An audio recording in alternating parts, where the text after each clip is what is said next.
Sorry about that.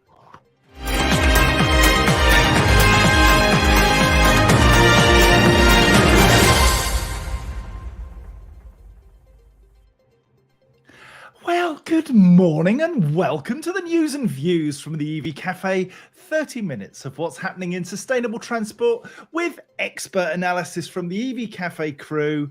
Brought to you this week in partnership with Geotab, the #1 commercial fleet telematics platform that global fleets depend on. Now, today's opinions on a stick are Sam Clark, who is slurping his coffee very loudly today. I have to apologise. Paul Kirby, thank you for joining us, Paul. And there will be an appearance from Sarah Slotis. Look out for that. Careful the way you pronounce that. Well, indeed. That's why I took my time. Now grab a cuppa and plug in for what's happening in clean transport this week, because coming up, the EV Café Village is to be at Fleet and Mobility Live, and you can be there with us exhibiting. Exciting times ahead. The EU is keen to impose increased import taxes on Chinese EV manufacturers. Is that a good thing, or is it just artificially going to increase the price of vehicles that we all need? Average used van prices fall. Paul, wakey, this is one for you, mate. Milk and More do miles for less. £2 million less. And Amazon delivers for EHGVs. Now, before we kick off the news, let's get cracking with some hellos. Varun Gandhi, hello. Hugh Maguire, Dan Martin, Rick Nimbley, Michael Barton, Wayne Dunn, Rob Dustin, Richard Markey, Dean the Hedge Pig, and Daryl Ohm Sharp from Shropshire. Tony Clayton, hello, morning. Thank you all for coming, because you come most weeks and we really are genuinely in your debt. Now then, the EV Café Village is coming to the NEC for Fleet and Mobility Live, and you can come and be at the heart of the party. We'll be there in the village, curating the space and making introductions to you and your services. This is a very cost-effective way of being at this show, and costs £1,450 plus VAT for a 2x2 shell scheme and a little curated area with us. Now, Paul, isn't that just the best value ever? It is tremendous value. I think a lot of people get shy away from these shows because they think it's going to cost multiple thousands. And of course, for the bigger stands, of course it does. But, you know, that's sometimes money very, very well spent. But this is a great opportunity. We're right in between the local authority, the local authority area and the AFP. So we're right in the heart of everything. So we'll be seeing a lot of fleet people coming past. And I know that, you know, dipping your toe into this event kind of exhibiting kind of world can be challenging. So nice to do it amongst friends, I think. And you'd be very welcome. Anybody that wants to give it a go. And we're stage parents there on day 2. So we're all going to be on the stage answering people's questions. There'll be some filming. So if you do come along, we'll be filming you on the on the second day with our film crew. And we'll be able to do interviews with you and get some of your messages out there and give you some assets that you can work with. Sam, you'll be on stage. Have you got a special outfit for this one? I'm always on a stage somewhere, and I've always got a special outfit, so I'm sure I can come up with something. But yeah, no, it's I just echo what Paul said, right? It's this whole EV Café forum was intended to be a digital forum during lockdown, but there is no reason why it can't be evolved into a physical forum and actually meet human beings again, as we're starting to do a lot more than we used to. And it's very, very positive. I really enjoy face-to-face meetings now. They are still a rarity, but you get an awful lot done. A lot of communication, a lot of networking, and it's very, very valuable. So let's keep doing it. And then by all means, come and do it with us, because, you know, it's fun. Let's just say hello to Claire Leclerc. Just seen her name pop up. Claire from Swarco. Hello, darling. You all right? Now, time is short and spaces are few. So if you want to join us at Fleet Mobility Live, send an email to caroline.kirby. Yes, that Caroline Kirby, Mrs. Kirby, the one who puts up with all of his nonsense, at evcafe.org. So that's caroline.kirby at evcafe.org. And she will make it happen. Let's move on. The European Commission has launched an investigation this week into whether it's going to impose punitive tariffs to protect European Union producers against cheaper Chinese electric vehicle imports, which it says are benefiting from state subsidies. Global markets are now flooded with cheaper electric vehicles and their prices kept artificially low by huge state subsidies. Ursula von der Leyen, the European Commission president, said in her annual address to the bloc's parliament. The average retail price of a Chinese brand electric car in Germany was 29% lower than the average for non-Chinese EV vehicles, not counting incentives or discounts, while 32% lower in France and 38% lower in the UK. Sam, we need cheaper vehicles that do a job, don't we? Well, we do, don't we? And I just that quote in itself, if you think about it, is largely farcical. Global markets are now flooded with cheaper electric cars, and she's saying it in a negative way. Yeah.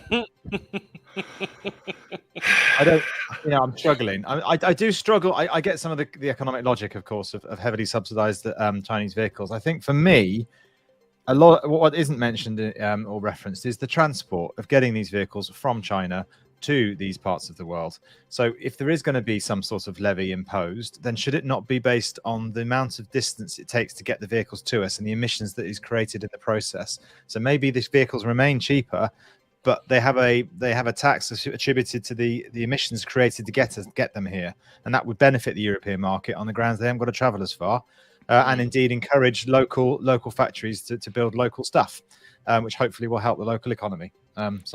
So yeah, I don't like that statement.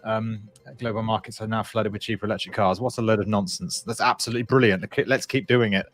Yeah, it's narrow-minded, isn't it? And also what they forget is that the components, regardless of where you are in the world, for electric vehicles, many of which are born and bred in China, that then are purchased and brought over to put into their BMWs and Volkswagens and all of the other ones that maybe are fitted closer to home. So if we stick tariffs on them, they are very much capable of sticking tariffs on us. And it could be very much an us and them. And I think then we all lose out. Finding a way, like Sam says, to jointly win is going to be the best way to do it, I think. Now, talking about us and them, Richard Grigsby is lamenting the fact that Sarah's not here. Well, hold everything, my friend, because Sarah Slotis will be here very shortly. Michael Shaw says he agrees with Sam on face-to-face meetings. He calls them cup of tea chats. Like that. Yes, let's have some more cup of tea chats at Fleet Mobility Live. Sophia Milford, morning from Outer Bristol. Hello. Outer Bristol. I love that. Outer Bristol. Where is that? Is that just somewhere in the West Country? Probably Western and there. Dave Bushnell, he's posh. He's in Mijas Pueblo. Oh, hello. Well, joining us from all over the planet. Now, Paul, wakey, mate. Vans. Are you ready? Vans. Happy? Yes. Oh, yes. If you love a van, do stick something in the comments and show van love, because every week I put in a van story, fundamentally because it's for Paul. But I get the sense that our audience loves a van. Hit us up. Tell us, show us how much you love a van out of 10. 10 being love vans, 1 being vans pants. Right, the average used van price has fallen, but is still 42% up on pre-pandemic levels. Prices have now settled to what Cox Automotive believes represents the new normal for the used light commercial vehicle market. The average selling price is now £9,364, down 1.7 year on year, down 1.7% year on year, and 10.8% lower than the highs of 2021 when they were bonkers. However, it's still 42% ahead of pre-pandemic average, which is very, very interesting. The company recorded a 32% year-on-year increase in the number of LCVs sold through its Mannheim Auction Services brand during June, July, and August, with 76% selling first time. Under the hammer, Bosch, get gone. Great news. New LCV registrations still trail about 14% behind those seen in 2018 and 19. Lots going on in the van world, and the average age of light commercial vehicles is now 67 months, whilst average mileage is about 79,000 miles. So it's quite possible to pick up a good used vehicle. And the used market, Paul, for light commercials and especially electric light commercials is hot to trot. Yes? It is, and do you know what? I was with Stellantis this week at a fleet event, and they exemplified what is already beginning to happen now in the fleet market, which was that the total cost of ownership of a used vehicle is some £3,000 or £4,000 less than the equivalent ICE bought at auction. So, sort of a 2 or 3 year old vehicle is going to be really, really good value. Electric vans have struggled, and there has been a steady decline. It does look as though they're just bumping off what seems to be the bottom for them. So, for me, it's a great time for dealers to get those nearly new vans out onto the road and help people make the very, very best of a good zero emission used vehicle, because there's many good ones on the market. And, that sort of 1, 2 and 3 year old used electric van is going to be really good value right now. Paul, the Iveco e-Daily, is that readily available now? Because it's a cracking vehicle. No, it's not, is the short answer. And definitely not on the used market, but there are a few beginning to come through. We should see the numbers start to hit the road in Q4, really. But yeah, it's a cracking van, answers a lot of questions for the market. But yeah. And Sam, GridServe, I guess you see quite a lot of electric vans coming and charging at your facilities. Indeed, yeah. In fact, I talked about it on a recent recent recording, which hasn't gone live yet, about some of the activities going on at GridServe at Braintree in particular. And it was only a year or so ago that I was taking a picture of a Royal Mail van or a Centrica van, going, "Hey, look at that! Look," or a coffee van. Look, there's an electric one turned up. Now it's just normal. Now it's just day to day. They just come and go all day long. And if that's not a barometer for change, I don't know what is. So yeah, definitely you can see that the markets are changing. The numbers you quoted, John, I'm a little bit hesitant to read too much into, because the market it will be so volatile for so long now, especially as we move towards that 2030 ban. Everyone's decision-making processes are going to be different. And if the prices have risen 42% and now dropped a bit, then on average, where do we actually stand? I mean, you could have a head in the oven and my feet in the freezer, but on average, I'm fine, right? So it's all a little bit, I can't really see it's a steady decline. No, it's a steady decline in used values. So if you take over the last couple of years, what we expected was a much better performance than we've got. And the block, we know this from working with people operating like Cox Motorway and others. We know that there is a real reluctance to consider electric for a lot of dealers when they're buying in the second-hand market, and that is affecting the actual values at the block, which is the auction. And somebody asked me, Jordan Marsden, Paul, what catalyst is needed for the new EV van market to pick up? And the question was range. Well, my feeling is it's awareness, first of all. So a bit of education, helping people understand. And second of all, really getting to that smaller business, the SMEs, the ones, the twos, the threes, because we can spread the need. And that business tends to be a little bit more local, not all the time, but a lot of the time. And it'll be good to see some real retail activity from the main manufacturers. And there's a post on LinkedIn from me today talking to Tony Lewis from Stellantis, talking about that on offers for retail, moving on from fleet, which we think we've kind of squeezed out everything we can, get to the smaller users. That's what I think. So just want to pick up on something that Dean Hedger has said from Vital EV. I see your twin cab and raise you a beaver tail. You dirty boy. What the heck is a beaver tail? I don't know, John. I do. But go on. Oh, go on. No, go on, Paul. No. You tell your joke first, and then we'll. My joke is somebody else's joke, actually, and it's a comment I've just that caught my attention in the chat, which was from Ian Kerr, who I've known for a long, long time. And I thought he'd done a typo, and he said, "I offer you the Japanese courier company testing how much electricity cats can generate." And I'm like, "Haha, you meant cars." And then I clicked the link, and he meant cats. He actually meant cats. It's somebody who's put a large wheel, like a gerbil hamster wheel, but for a cat to generate energy. So it does fill me with some comfort that there are still sufficient number of bonkers people out there that make the rest of us look mildly normal. But thank you for So- that. That is amusing and it's fun. And thanks for putting it in the chat. Brilliant. So just so you know, a beaver tail basically is a vehicle that will get the back right down low so that you can drive. It's like a transporter. So Yeah. So the beaver tail lays flat on the floor, and that's how you get the vehicle onto the back, or whatever it is. Might be a mower or those kinds of things. But yeah, it's access for the back of a van. That type of thing. Tune in to Wildlife on One with Paul Kirby as he explains all about the intricacies of beavers.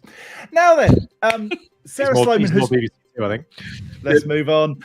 Sarah Sloman has joined us in the chat, and bless you, Sarah, for doing so. Now, you've joined us just as Sarah Slotis comes into the studio. She'll be with us in just a second for a quote, but we're going to talk about Milk and More now. Online grocery and milk delivery from Milk and More has cut its annual fleet operating costs by £2 million a year after switching to electric vehicles and adopting Geotab solutions. Milk and More began to transition its delivery fleet from diesel vehicles to German-made EVs known as street scooters. It also took a number of LDV, or what are now Maxus EV80 vans. Since then, it's rolled out 500 EVs. All its vehicles are integrated with Geotab Go telematics devices, and together with Geotab partner Level Telematics, the solution delivers real-time telematics data and supports the monitoring of driver behavior, energy consumption, and the economic environmental impact of the EV transition within its fleet. The shift to EVs has saved the company more than £2 million in annual fuel costs, along with a reduction of 1.8 million litres of diesel consumption and 4,920 tonnes of CO2 emissions. Data the company was able to measure and track thanks to the power of telematics powered by Geotab. We now go across live to Sarah Slotis, who has a quote. Oh, that's good. That's really good. Sarah Sloman said, "You've got to admire the foresight the Milk and More had, deploying Maxus and Geotab as their delivery partners. And of course, what was Hubster and Elmtronics at the time? I'm Woman of the Year, don't you know? A strong business case to inspire others to set up their collaborative partnerships and ensure scalability to meet the demands of the changing fleet." Thank you, Sarah, for joining us there. That was really fabulous. Was that Sarah's impression of Dame Edna? Hello, darlings. Geotab has also managed to announce a partnership with BMW Group to provide fleet operations with a turnkey connectivity solution. Integrated telematics functions of BMW vehicles can now be combined with the My Geotab platform's tools. Users, say Geotab, will benefit from first-hand, high-quality OEM data aggregated in its manufacturer-neutral platform, through which they can manage their entire fleets. There's two reasons for raising this story. One is the fabulous. What do you mean, Rob Dustin don't leave the day job? Rude. Two reasons for raising this story. One is that, saving 2 million quid, saving 1.8 million litres of diesel is a massive achievement. And knowing what your business actually does with its transport and having your data is critical. Paul, you work with Geotab. You must see this on the regular. I do. Sam has got very good experience of working with Geotab. You used them within your business, didn't you, Sam? Yeah, I did. I mean, I was running electric, Fleet Karma units, which was acquired by Geotab, which were units as they are now designed and dedicated to electric vehicle data gathering. And yeah, I mean, when Milk and More's been around a long time now, and this data is great. I mean, I was doing the same thing as them in central London and delivering with electric fleet, but critically, like they've done quite astutely, is been whilst delivering milk and delivering produce, they've been gathering data, and that's really important. It's really valuable. And it really proves the points. So it's great to see these sort of numbers coming out and out now. There's the stuff that I used to spout about. There's now several zeros on everything. Even when I joked about the cat thing earlier, and Ian's come back and said, well, they did also order 900 vehicles. Okay, fine, but you led with the cat story, so whatever. But actually, 900 a few years ago, 900 would be like whoa. Whereas now it's brilliant, but it's also sort of, well, that's good, because that's what we should all be doing. And that's, so it's great. It's great to see these numbers because it's zeros keep being added on to emission savings, to distance traveled by EV, etc., etc. And it's becoming more commonplace, which puts me out of business because that makes me largely obsolete. But nevertheless, it's good for the environment. So we'll go with that. Paul, I want to pick up a comment from Chris.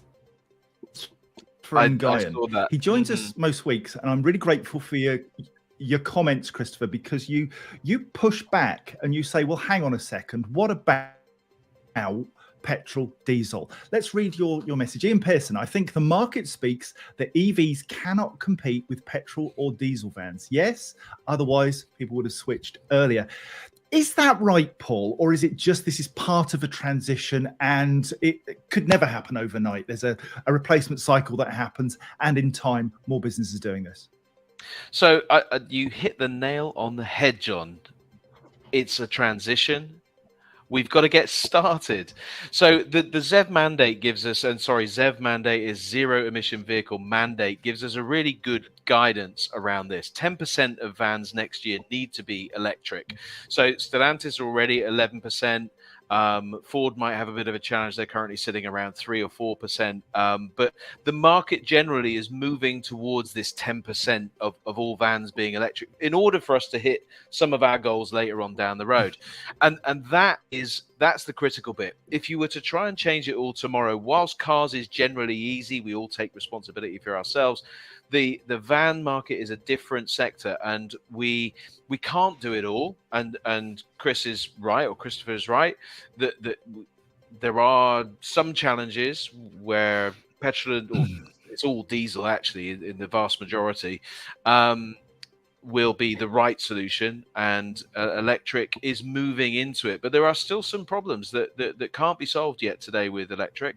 But we wait for technology development, probably around batteries and charging speeds and maybe a little bit of range. I think that would be good, but I think energy density of batteries giving us longer range in the long run will probably be some of the answer. Solar, other dedicated van, commercial vehicle charging hubs, these will answer the bigger questions as we go through. And I think sorry, Sam, go on. Sorry, John, I was going to say one extra thing to Christopher's comment as well, is that they absolutely can compete, and they will, but it's a transition, as Paul has said. But similarly, what I would also advise and add is that it's not a like-for-like swap. So at the moment, we're looking at ways in which people are taking the lowest hanging fruit of the lower mileage vehicles and saying, well, we can do that in electric instead. When we start to get to the next level up, level 2, level 3 of complexity, it's not necessarily about trying to swap an electric van with a diesel one. It's about looking at how the routes could be remapped and redone in order to facilitate a different use case, a different way of operating, but equally as efficient as before, whether that be a heavy goods vehicle or a van. So it's not just about like-for-like swaps and what the market says on that basis, but it's about how we evolve and be creative in the way that we move things around the country on commercial vehicles to align with a new technology which is inherently different to the historic one. Sam's absolutely spot on. I said it to the audience that I spoke to over the Stellantis days. It's about starting with a blank canvas. Let's not do transport in the way that we've always done transport, because we need to be innovators. We need to be challenging the norm. And that is what will answer the bigger question around sustainability, which we talked about, being broader than just transitioning from a diesel vehicle to an electric vehicle. And Christopher, thank you for your comment. Don't just agree with us just because we say it's right.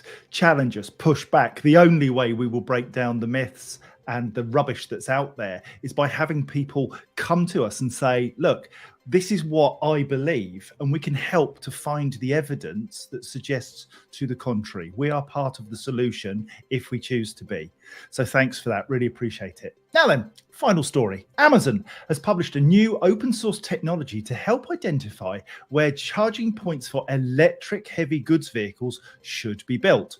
Called Charging Location for Electric Trucks, or Chalet, it allows fleet operators to input specific locations and routes for their fulfillment network and specific factors such as vehicle battery, range, and transit time before generating a list of optimum charger locations ranked by priority. Amazon developed Chalet over 18 months months and is now open sourcing the code so all industry stakeholders can benefit from the tool. The map aims to help craft critical recommendations to industry and governments on targeted public charging infrastructure investments. Sam, charging infrastructure and where to put it. Clearly a key factor for GridServe. How do you go about it? Do you use systems like this, or is it very much about where land is available close to the trunk road network and so on? So the analysis of where we put charges on that variable, John, is dependent on, yes, land, but also availability of power. But then you've also got to overlay that with where the traffic movements are, the local demographic, local population, the trip counts, etc.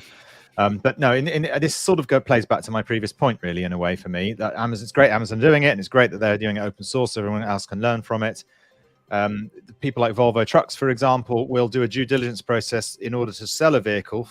They want to go through their mapping process as well to ensure that the vehicle will do its job. And they have a very, very detailed, as others do, very, very detailed way in which they've got software that helps develop that learning so that people make informed decisions before they commit to a large vehicle. And so there's lots of people which are doing this sort of thing, which is great for us to better understand where things need to go. But in the heavy goods world as well, we've only got a certain amount of motorways, we've only got a certain amount of motorway service areas and truck stops, and lo and behold, that's where things need to be, because that's ultimately where the main routes are. Having said that, within the element of the obvious arterial routes around the country like the UK, we also need to be clever around scheduling and all that kind of stuff, like I said before, to make sure that they work in that format. But geographically speaking, it's great that we have this data, but also it's not rocket science. It's motorways and truck stops. That's where a lot of the distribution of energy needs to be.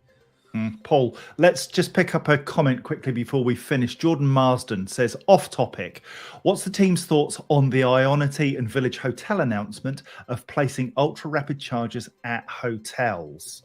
So on topic, let me just say Dynamon is a company that are doing some of this sort of assessment of routes and EHGV and all of that sort of stuff, bringing data and analysis together. I think there's a lot that we can learn, and we've talked about data, we talked about Geotab today, Dynamon, others incorporating data to gain the insight that we need, and it is that intelligent way forward rather than just like thinking I'll stick a charger there. And a nice little segue, I don't know, actually. I'm not sure how I feel about ultra rapid chargers at hotels. It's a longer dwell time, and especially if it becomes a problem. I mean, I'm parked just at some chargers just over here, and they're 7 kilowatt chargers, or they might even be up to 22, but mine will only take 7. I'm going to be here for 5 or 6 hours. That's the perfect idea. If you're here at a hotel overnight, for me, it makes sense to charge on a 7-Eleven-22 rather than a ultra rapid, which will mean that I'm going to have to come back out in half an hour to remove my car. So not or van or truck. Probably not a truck in a hotel. But yeah. So I'm not convinced, but it might work. It'll be yeah. Yeah. I'm not familiar with the Ionity Village Hotel announcement. I'll have to look it up, Jordan. But Paul's correct. It's all about dwell time, isn't it? In the hotel environment, some people are there for a meeting for an hour. They'll want a rapid charge, or it's terrible phraseology from me, high-powered charge. Sorry. But then similarly, people are there for 12 or 14 hours. They don't need 22 kilowatts, Paul, because then we can charge at that rate anyway on AC. So 11 or 7 or many can. Name me 5. Zoe, Berlingo, the Vivaro, Toyota ProAce, Iveco E-Daily. Okay, so that's 5. There you go. 4 out of those 5 were vans, so that's not entirely applicable. Do I really care about cars? No. Well, the world does, unfortunately, a lot more than you do. But yeah, it's all about the right power, right place, right time, and all that jazz. So a little bit of both, I think, is probably what's needed. I don't know whether that's what they've done, but you probably need 3 or 4 kilowatts of actual draw on as many chargers as possible for the overnight parking spaces, and then have a bank for those that have got a short dwell time. That's just logical, isn't it? I don't know whether that's what they're doing, but if it's just high powered stuff, then no, that doesn't work. Right, I need to very quickly just allow Sarah Slotis back in the house because she's made a number of comments. She said, Paul Kirby, spot on. And she said... Nailed it, actually, nailed it. Exactly. And they've let their 6 pod point chargers rot. So I thought I'd awake with the charge, but none of them are powered. The village hotel has gyms and restaurants, so that's why Ionity will be providing the service. Hopefully, Sarah will be back next week. Anyway. Hopefully. Please, so what are you up to for the weekend, guys? Paul, much on? I'm going to Weymouth. Oh, that's exciting. Going to the beach. Yeah. Good man. Sam, working? Yeah, every day, every hour, every day. Yeah, Sarah's point, by the way, is a really good one. If they have let 6 pod point chargers rot, then that's really bad news because actually they're more important than anything. And they're the easiest to maintain and the cheapest to install and the greatest scalability in that particular setting. So yeah, that's not good news if they're letting the low power chargers rot in the corner of a car park because people clearly need them. Sort it out. So there we are, 30 minutes of chat and topical sustainable transport news. If you've got any clean transport PR or news stories you'd like us to cover in future weeks, please send them to us at hello@evcafe.org. Until next Friday, it's goodbye from me. It's goodbye forever from Sarah Slotis and goodbye from them. This has been an EV Cafe production brought to you this week by Geotab, helping Milk and More save 2 million quid a year with electric vehicles. Other sustainability news services are available, but this is just Father! The EV Cafe is truly blessed to be partnered with Geotab, EV Civil Solutions, the AA, Churchill Insurance, Plug Me In, Sperry, Hydrock, Interval, Kersha, and McIntyre Hudson. We are the EV Cafe, supporting the transition to clean transport. Enjoy the rest of your day, your weekend, wherever it takes you. Until next Friday, bye-bye. Bye. Bye, everyone.